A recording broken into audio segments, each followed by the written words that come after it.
Opción de introducción de datos. Indicar en primer lugar que existe un menú lateral izquierdo donde podemos movernos entre las distintas opciones de esta hoja de cálculo, creado en sentido descendente, una primera introducción de datos, luego vamos observando los consumos de agua caliente, vamos viendo la caracterización del sistema de producción de agua caliente, el consumo punta que puede atender la instalación que hemos diseñado, el comportamiento energético, tablas con datos, contribución renovable que va a tener esa instalación de producción de agua caliente, la caracterización, la curva de demanda y la curva de producción. Vamos a ver esas curvas que nos pide la norma UNE 12 831, parte 3, según la última modificación del RITE. Un pequeño informe de resultado, insistiendo que esto no es un software para justificar proyectos, sino para unas comprobaciones para nuestros alumnos del curso de agua caliente. Normativa, tenemos enlaces a la normativa que vamos utilizando y enlaces hacia otros sitios de lugares de interés. Nos podemos ir moviendo por todas estas opciones, como vemos aquí, ¿vale? Podemos ir moviendo por todas estas opciones, pero también en la parte inferior, como son hojas de cálculo, también nos podemos ir moviendo por aquí, ¿vale? Aunque están puestos, insisto, en un orden lógico, ¿vale? Está la curva de demanda y producción, justificación, normativa, los enlaces a estas normativas y enlaces adicionales, ¿vale? Entonces, pues una información que tenemos una manera de movernos. Sobre las casillas tienes comentarios que se abren al pasar el ratón sobre ellas. Voy creando comentarios, quizás en este momento no hay ninguno, pero bueno, vamos siempre creando comentarios al pasar en las casillas de introducción de datos por dar alguna información didáctica. Ve introduciendo los valores de las casillas de color amarillo, como solemos utilizar en nuestras hojas de cálculo, y seleccionando de valores en los desplegables. Básicamente aquí hay que rellenar unas tablas, una información básica y muchas de las cosas de los datos que podemos tomar de unos desplegables, pues os los facilito ya. Si te vas a dejar valores sin introducir, puede no funcionar alguna de la opción posterior. No es un software, no es un software. Entonces, bueno, conviene dejarlo todo rellenado y es recomendable visionar siempre los vídeos tutoriales donde se explican opciones y características del funcionamiento de la hoja de cálculo. Para eso pues tenemos este icono que accede a estos vídeos tutoriales. Tenemos unos datos generales al comienzo de la hoja de cálculo, comenzamos ya su explicación, varias zonas, nos podemos ir moviendo con el ratón para ir viendo esta primera hoja de cálculo de introducción de datos, temperaturas, sistemas de producción, etcétera, etcétera, ¿vale? Vamos a comenzar y vamos a ir en orden. Bueno, pues unas referencias por si es de interés colocarlo en ese pequeño informe final justificativo que produce la hoja, por si nos fuera de interés. La hoja está sin ninguna protección. Pueden copiar y pegar cualquier tabla. Ojo, cualquier valor que borren, pues a lo mejor igual deterioran algo de la hoja de cálculo porque no la dotamos de ninguna protección por el carácter didáctico y de uso exclusivo de nuestros participantes del curso de agua caliente centralizado. Se les da gratuitamente como colofón de la hoja, pero insisto, no es un programa de cálculo y entonces no es un software que tenga las protecciones, sino simplemente una hoja Excel. Entonces podemos introducir un sistema datos de referencia que luego vendrán, edificio de viviendas. Vale, pues nada, pues luego aparecerá en el dirección, calle Alguacil número 30. Vale. Bueno, estos datos no eran con ninguna finalidad, más allá de lo dicho, no se interacciona con ellos. Y tenemos localidad y provincia, ¿vale? Están puestos en el orden inverso porque lo importante es la provincia y la localidad. Podemos escribir lo que queramos, es un valor de texto que lleva a otra hoja. Lo importante es la provincia, porque cuando nosotros abramos este desplegable, pues en función de la provincia que seleccionemos, pues vamos a tener una información en esta zona, una información climática que nos va a dar la temperatura de la capital de provincia, la temperatura del agua de red de la capital de provincia y la temperatura exterior de la capital de provincia. Entonces nos va a traer unos datos en función de lo que seleccionemos aquí, ¿vale? Entonces cambiamos el agua de red, la temperatura de agua de red, simplemente pues hay una tabla donde se han copiado las temperaturas de agua de red de las capitales de provincia. ¿De dónde viene esa tabla? Pues por ejemplo es el anejo J, el anejo G de los apéndices del documento H4. Entonces hay que seleccionar en primer lugar la provincia. Y aquí están las provincias que vienen en ese anejo, ¿vale? Podemos seleccionar la que queramos, ¿vale? ¿Y qué es lo que nos va a traer aquí? La temperatura media en cada uno de los meses del año del agua de red, porque habrá que hacer cálculos energéticos con el agua de red, habrá que ver el salto térmico hasta la temperatura de preparación. Podemos corregir esta temperatura del agua de red en función de la altitud sobre el nivel del mar. Por ejemplo, pongamos que estemos en la provincia de Albacete y hagamos el cálculo en Ellín. ¿Vale? Aquí tenemos la altitud sobre el nivel del mar de la capital de provincia y claro, necesitaríamos el dato de la altitud sobre el nivel del mar de Ellín. Y eso ya hay que ir a buscarlo por otro sitio, no tenemos esos datos. En este caso, pues Ellín es una población que tiene una altitud un poquito más baja que la altitud sobre el nivel del mar de la capital de provincia de Albacete. La capital de provincia son 686 metros sobre el nivel del mar y Ellín pues estará en torno a los 500 metros cuadrados. 500 creo que son 550. En función de esta diferencia de cota, se va corrigiendo la temperatura de agua fría en la localidad de Ellín mes a mes. En altitudes menores que la altitud de la capital de provincia, esta temperatura del agua de red pues es mayor. Aplicando estas fórmulas del anejo del documento H4.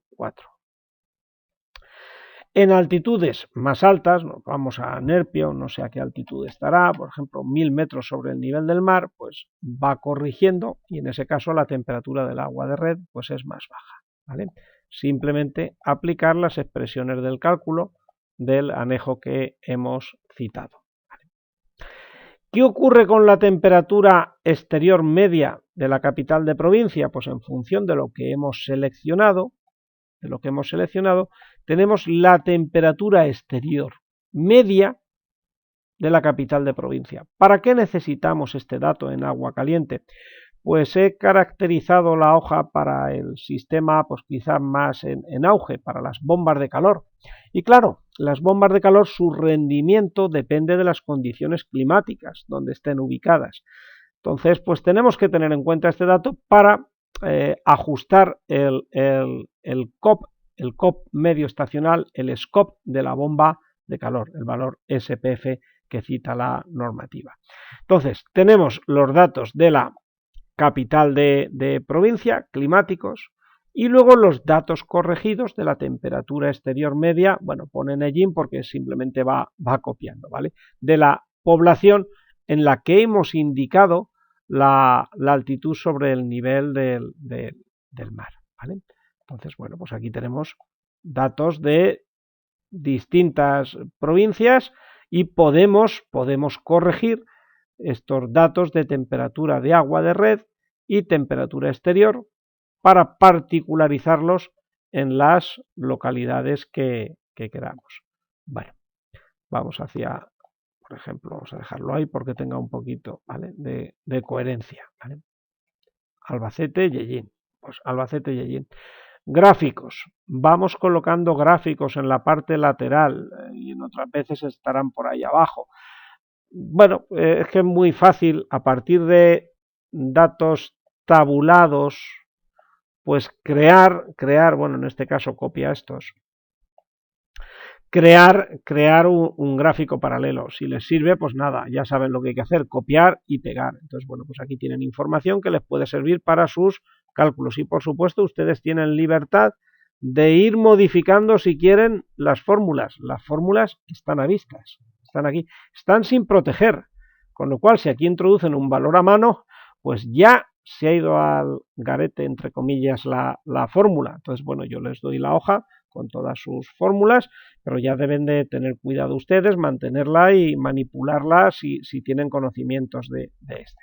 Y aquí están las fórmulas de cómo varía la temperatura por cada 100 metros de desnivel, etcétera, tal y como dice la guía de condiciones climáticas. Y un gráfico pues creado a tal efecto. Temperatura exterior media, mes a mes.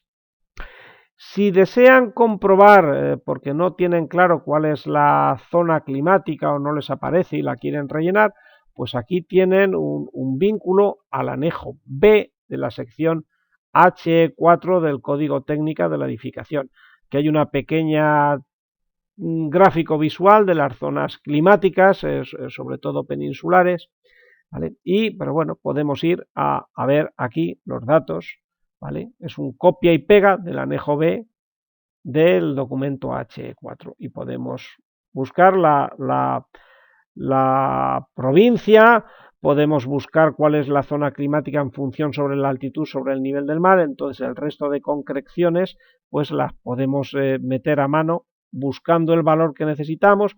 Castellón, 1000 metros sobre el nivel del mar. Bueno, pues vamos a Castellón, a lo mejor la capital de provincia es zona climática B, pero para 1000 metros sobre el nivel del mar, pues ya es una zona climática E.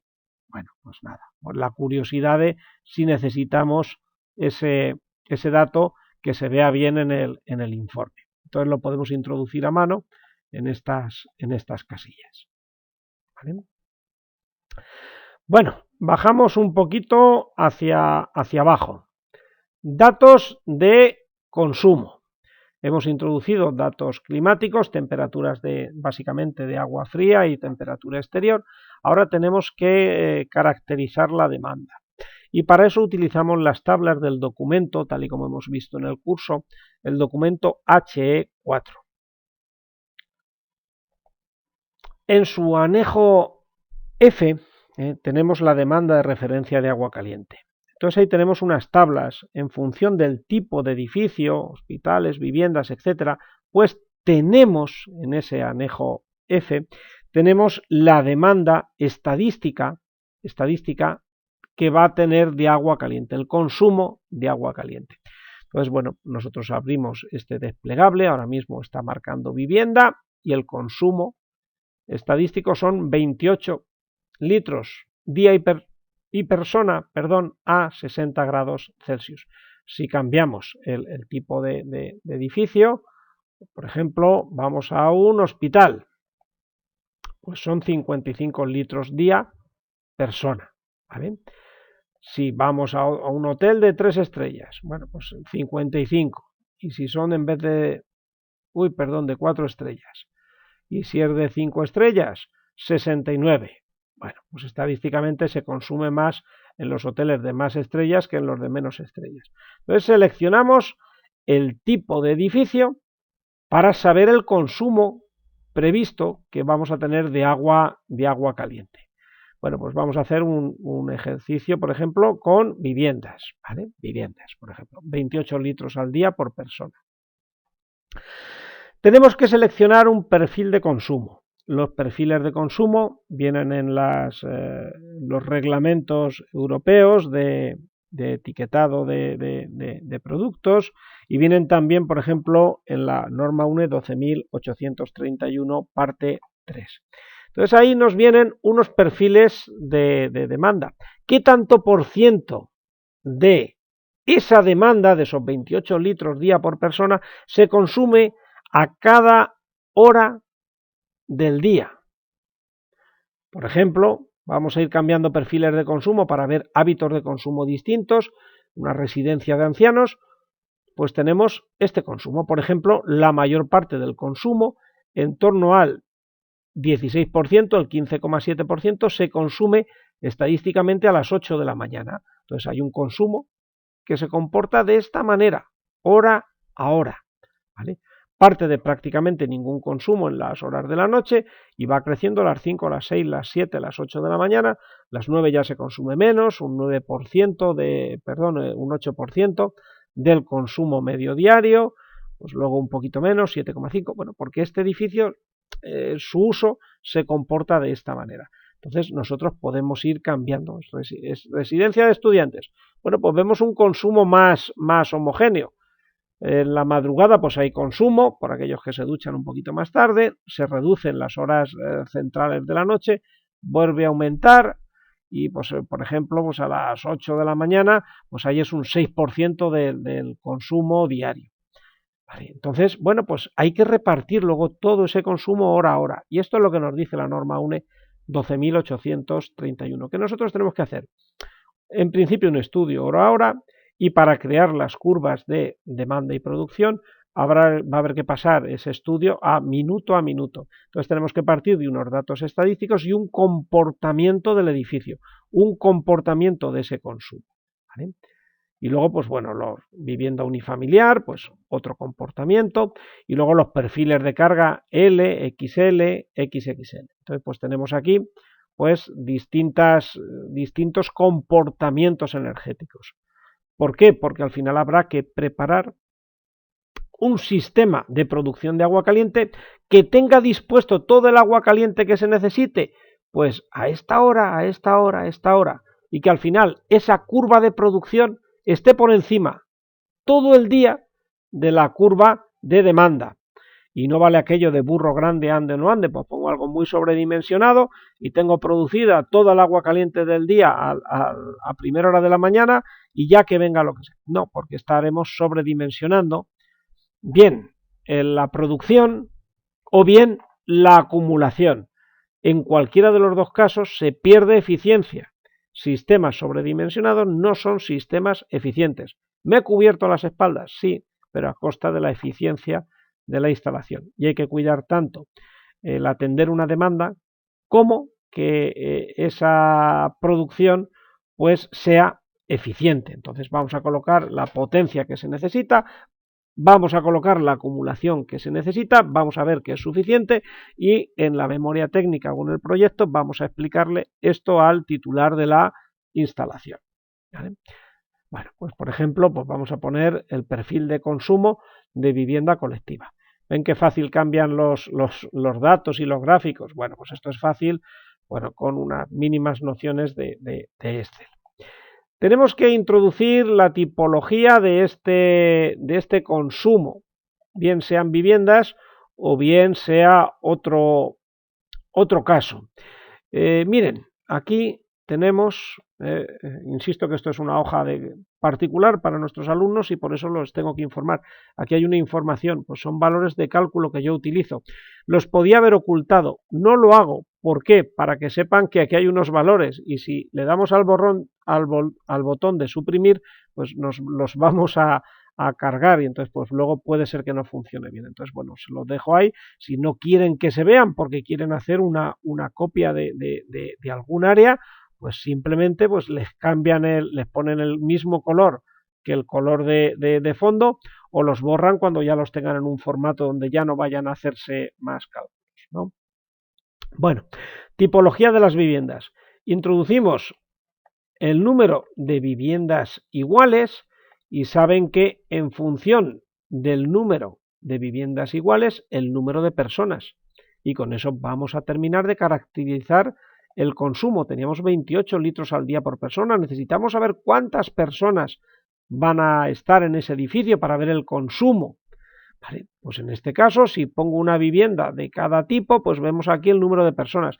¿De dónde cogemos este número de personas? Recordemos que esto es un repaso final del curso.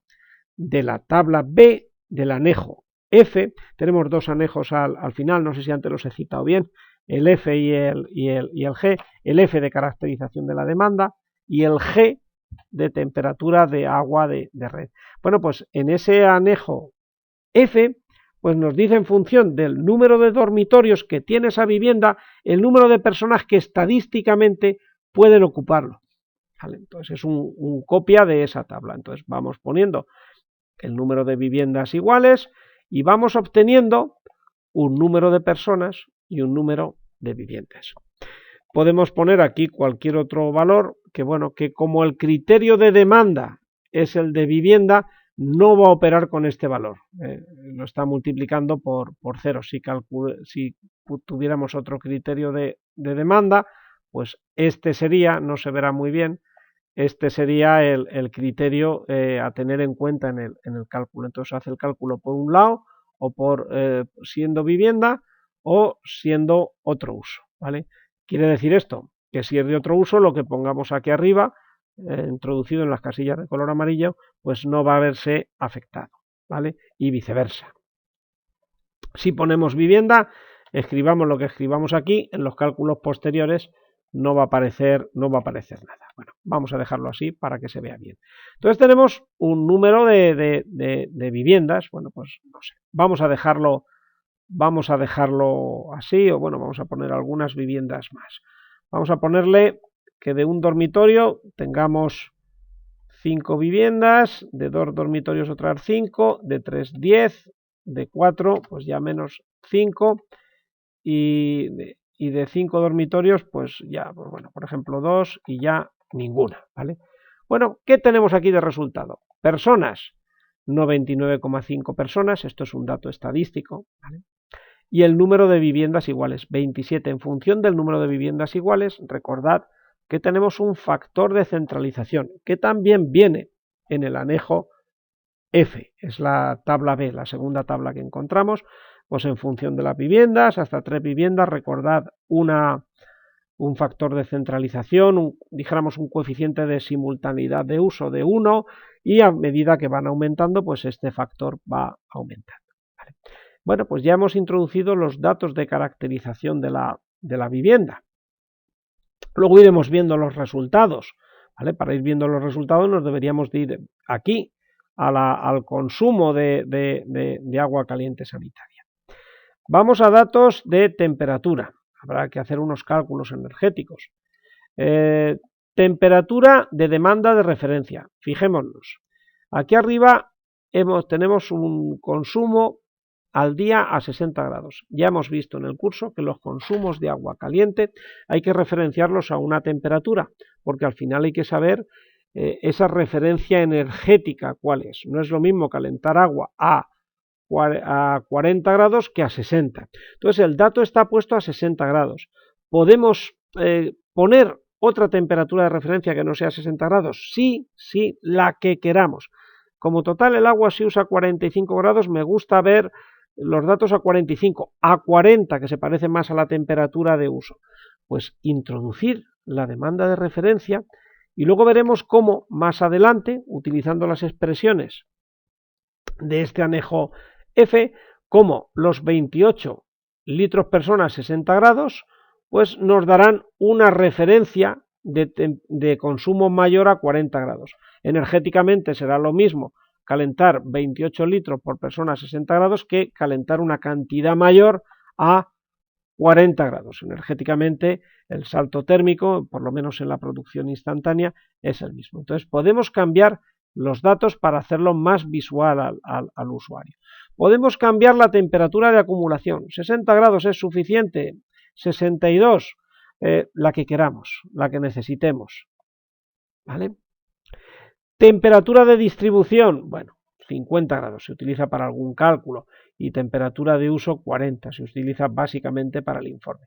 Entonces, pues podemos poner aquí los datos que queramos, que los vamos a utilizar en el cálculo. ¿Vale? Por ejemplo, vamos a dejarlo así. ¿Vale? Podríamos abrir a una temperatura de acumulación y es una tendencia un poquito más alta, pero como eso puede penalizar a las bombas de calor o al consumo de energía auxiliar, bueno, podemos dejarlo así. En fin, ya eso ya forma parte del diseño. Vamos a caracterizar el sistema de producción. Vamos a hablar en primer lugar de la bomba de calor y del apoyo auxiliar, que puede ser esa resistencia auxiliar de apoyo. ¿Qué tenemos que introducir? En primer lugar, la potencia nominal. La potencia nominal que va a tener esa bomba de calor, la potencia nominal, la potencia útil que va a suministrar esa bomba de calor. Pues 10 kilovatios y tiene una temperatura límite de producción de agua caliente de 55 grados. O tiene una temperatura límite de 60 grados. ¿Vale? Pues si tiene 60 grados nos va a producir el 100% de la demanda. No vamos a necesitar generador auxiliar porque lo va a producir toda esa demanda. Los cálculos se va a hacer por temperatura. Tú trabajas hasta tal temperatura y tú hasta tal temperatura. Si queréis forzarle a otro funcionamiento, pues variéis manualmente este porcentaje sobre el total. La bomba de calor va a trabajar hasta los 50 grados. Vale, pues va a hacer el 80% del trabajo, o sea, el salto térmico de la temperatura de agua fría hasta los 50 grados. Y de los 50 a los 60, ¿quién lo va a hacer? Pues el equipo auxiliar, el equipo de apoyo. ¿Vale? El sistema principal está preparada la hoja de cálculo para que sea una bomba de calor. Vamos a poner que llegue, por ejemplo, a 55 grados. Luego hay que introducir el SPF, el rendimiento medio estacional de la bomba de calor. ¿Vale? Entonces, bueno, pues tenemos que pedir esa información al fabricante. Tenemos que ver cuál va a ser el scope de HW, por ejemplo, que es el scope utilizado en producción de agua caliente, ¿vale? Que tiene, y a la temperatura de referencia que lo tiene, tenemos que introducir este valor y este valor y este, ¿vale? Por lo tanto, pues por ejemplo, esta bomba de calor, cuando está a 2 grados de temperatura media exterior, su rendimiento es 2,8 por cada kilovatio hora de energía que consume, produce 2,8. Por cada kilovatio de potencia que absorbe, tiene una producción de 2,8 kilovatios. Cuando la temperatura exterior es de 7 grados, pues este es su rendimiento 3,5, lógicamente mayor, porque le es más fácil coger calor. Y si es más alta, 14 grados, esta. ¿Vale? Entonces, bueno, se buscan las temperaturas de referencia y se buscan los COP dentro de las prestaciones del equipo y se trasladan aquí. ¿Por qué necesitamos estos datos? Bueno, porque en el caso de las bombas de calor, su COP va dependiendo de la temperatura exterior. No es igual de fácil coger energía en los meses centrales del año, que el COP va a ser más alto, que en los meses invernales va a ser más difícil y por tanto el COP va a ser más bajo, ¿vale? Entonces, bueno, él va haciendo. ¿Y cómo va calculándose esta curva? Pues interpolando entre las temperaturas medias exteriores de los meses del año, ¿vale? Este vídeo lo dejamos en abierto por si a alguien se le facilitan ayudas y es hábil, pues que vea cómo puede solucionar las cosas, ¿vale? Entonces va interpolando en función de la temperatura media exterior que tenemos, a ver si lo veo, en esta localidad. En enero 1,6 grados, pues vamos a buscar el COP para esa. En febrero 3,5 y así sucesivamente. En función de todo ello, pues vamos sacando el COP medio estacional mes a mes. Entonces, por tanto, el COP esperado mes a mes, el comportamiento de la bomba de calor. El generador auxiliar, en caso de existir, ¿vale? Y un aspecto importante, la fuente energética del sistema de producción de la bomba de calor, porque en función del que elijamos, pues los factores de paso de energía primaria y emisiones de CO2. Es fácil obtener datos, de lo que consume el sistema y es fácil pues obtener esta información del consumo de energía primaria y emisiones de CO2. Pero para eso hay que seleccionar la fuente energética. Lo dejo generalizado para todas las fuentes energéticas pero básicamente está preparada la hoja de cálculo para una bomba de calor y, por ejemplo, un equipo auxiliar con una resistencia. Si elegimos, por ejemplo, equipo auxiliar de biomasa, pues no va a funcionar bien en el cómputo de energía renovable, porque debe de hacerlo de otra manera. Entonces, la hoja está caracterizada para una bomba de calor como sistema de producción principal y por lo tanto intentará sacar su fracción renovable, y para un generador auxiliar básicamente eléctrico. Para otros valores, pues bueno, lo dejo preparado y bueno, si hay alguna vez tiempo y ganas, pues se puede hacer, y si no, siéntanse libres de modificar la hoja. Todos estos valores, pues él ya va a buscarlo a unas tablas que las tenemos en estas pestañas de aquí abajo. Si nos fuéramos moviendo muy hacia la derecha, pues tenemos pues tablas con, por ejemplo, los factores de paso. Un segundito que los vea, ya los veo. Aquí están los coeficientes de paso. Si alguna vez varían, pues hay que modificarlos. Entonces nos podemos mover aquí y ver los coeficientes de paso, ¿vale? Entonces ahí están estos ratios, ¿vale? Entonces todos los datos provienen de las tablas que hay en la parte final, en las pestañas finales. Bueno, voy a dejar así tal cual. Electricidad convencional peninsular, se podían coger también los datos nacionales, el ratio medio nacional, pero bueno, si sabemos que estamos dentro de la península, pues debemos de seleccionarlo, ¿vale? Como no es un programa informático que hayamos cogido una localidad peninsular, no quiere decir que aquí nos vaya a traer el valor de la electricidad convencional peninsular. Y viceversa, si hacemos un cálculo en Mallorca, deberemos solucionar aquí pues que cojamos, por ejemplo, electricidad convencional en Baleares, y ahí sí que va a aplicar bien el factor de paso, ¿vale? Entonces, bueno, pues ideas que les dejo para sus cálculos y repasamos contenidos del curso. En los sistemas de producción, para el cálculo del agua caliente hay que tener en cuenta las pérdidas que vamos a tener y algunos factores más. Por ejemplo, en primer lugar, rendimiento medio. En los sistemas se pierde energía y a veces hay que aplicar algún factor de rendimiento. Se pierde energía en el acumulador y vamos a ver ahora la energía que perdemos. Se pierde energía en la distribución, aunque las redes se aíslen, algo pierden. Entonces el sistema de producción tiene que estar un poquito sobredimensionado respecto a la demanda para tener en cuenta estas pérdidas. Entonces, bueno, introduzcan aquí un valor de rendimiento de producción. Tengamos en cuenta que los intercambiadores se ensucian y dejan de ser todo lo eficaces que son cuando son limpios. Entonces, hay que aplicar un factor. Bueno, les dejo aquí puesto el 75%, que es el factor que, como hemos visto en el curso, utiliza el factor de rendimiento de producción que utiliza la guía de agua caliente en todos los ejemplos. No es un valor absoluto, pero bueno, una referencia que nos puede venir bien, ¿vale? Bueno, y para los desconfiados, si le quieren aplicar algún rendimiento más, no, le voy a aplicar ese y este, bueno, pues se reduce el total de rendimiento, ¿vale? Vamos a quitar este factor, ahí está, ¿vale? Longitud, vamos a calcular pérdidas. Entonces necesitamos saber la longitud de la red de distribución y recirculación.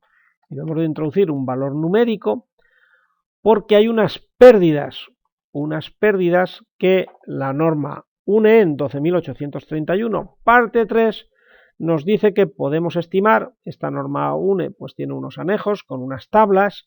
La mayoría de las tablas también las tienen en las pestañas hacia la derecha, con lo cual pues bueno, se les facilita aquí una información que luego pueden ustedes utilizar de otro modo. En función del salto térmico de la temperatura del agua respecto al ambiente, pues va por un local cálido, pues 35 grados Celsius o 35 Kelvin o 50 si van, pues por ejemplo por el exterior, aunque vayan aislados. Entonces nos trae aquí el ratio de pérdidas esperado, que lo conocemos y lo queremos introducir a mano, introduzcanlo, ¿vale? Pero aquí hay una fórmula, aquí copiada, y entonces, bueno, pues la perderán. Yo les doy la hoja, ella se va a buscar este factor, bueno, pues en otros datos, en esa hoja de cálculo, y me voy a buscar en función del salto térmico que he seleccionado, este factor de pérdidas. Por lo tanto, pues 30 metros por 7 vatios, pues perdemos 210 vatios. ¿Vale? Este valor de 210 vatios de potencia perdida, luego la transformaremos en energía y la iremos restando minuto a minuto para calcular la curva de producción. Hemos hablado de los generador principal, auxiliar, el sistema de producción o distribución, y nos queda hablar básicamente de los acumuladores. ¿Qué acumuladores vamos a poner? Vamos a poner varios acumuladores. Vale, por ejemplo, 2 acumuladores de 500 litros. Si sabemos sus dimensiones, las introducimos. ¿Qué ganamos al introducir las dimensiones? Que se va a calcular el factor de uso de acuerdo a la guía de agua caliente sanitaria central. ¿Vale? Que no introducimos estos datos, pues cuando marquemos que un depósito es el depósito de cola, le vamos a aplicar un factor de uso, 0,9. ¿De dónde viene este factor? De la norma 12.831, parte 3. ¿Vale? Pues para eso nos sirve que un depósito mide 2 metros de alto por 1 de diámetro. ¿Vale? Y es un depósito que está en cola. Pues se calcula el factor de uso. ¿Que no le damos las medidas? Se le asigna el 0,9. ¿Vale? Pues ya saben cómo funciona la hoja de cálculo. En función de la capacidad del depósito, unas pérdidas. Los fabricantes nos tienen que dar este ratio, pero si no nos lo dan, pues la norma de cálculo, la 12.831 parte 3, nos lo da. Entonces hay unas tablas, ¿vale? Muchas de ellas están puestas aquí, voy a ver si se las puedo enseñar. Ven que hay aquí una pestaña que pone otros datos de la norma 1 de 12.831 parte 3. Bueno, pues aquí les traemos, mire, pérdidas, modo espera del acumulador. Un acumulador hasta 500 litros, pues pierde 2,46 kilovatios hora de energía al día. Entonces, pues son datos, ¿vale? Esta es la tabla B8 de las pérdidas del acumulador. Bueno, vale, el factor de carga, nosotros denominamos el factor de uso, y más tablas, pues bueno, se las copio aquí. Hay datos también estadísticos de demanda de agua, pero claro, en España tenemos, como bien sabemos en el curso, la guía de agua caliente y tenemos el documento HE4. Entonces debemos de utilizar nuestros datos nacionales porque estos son datos europeos. ¿Vale? Entonces, donde tengamos información nacional la debemos de utilizar. Pero bueno, aquí tienen unas tablas. Que en algún caso pues hemos utilizado para el cálculo y donde tenemos un dato más concreto, como son los anexos nacionales, o sea, información nacional, pues debemos de utilizar nuestra información nacional. Entonces, bueno, pues aquí en la hoja de cálculo hay mucha información. Y bueno, y un pequeño cálculo que se puede hacer del consumo de la instalación, perdón, del caudal de la instalación. Bueno, pues nada, es una instalación de un edificio de 27 viviendas. Bueno, pues lo que sé, pues pongamos que tenga 27 duchas, 27, 54 lavabos, 27 bidés, 27 lavavajillas, 27 fregaderos, en fin, podemos calcular el caudal simultáneo esperado. Para esto tenemos diversas informaciones. Tenemos una norma UNE, la 149-201, que utiliza la guía de agua caliente sanitaria central, donde se aplica esta fórmula que tenemos aquí. Tenemos otros datos que podemos utilizar, que son expresiones de simultaneidad, el 1 dividido raíz de n-1, donde n es el número de aparatos. Pero bueno, vamos a utilizar esta expresión, pero en vez de utilizar la de la guía de agua caliente sanitaria central, simplemente por sencillez voy a utilizar los datos de la norma UNE 12.831 parte 3, porque me es más fácil implementar ese resultado, ¿vale? Si quieren utilizar la otra, pues se traen aquí el caudal simultáneo y haremos luego el cálculo del tiempo que tardaría en consumirse toda el agua caliente, ¿vale?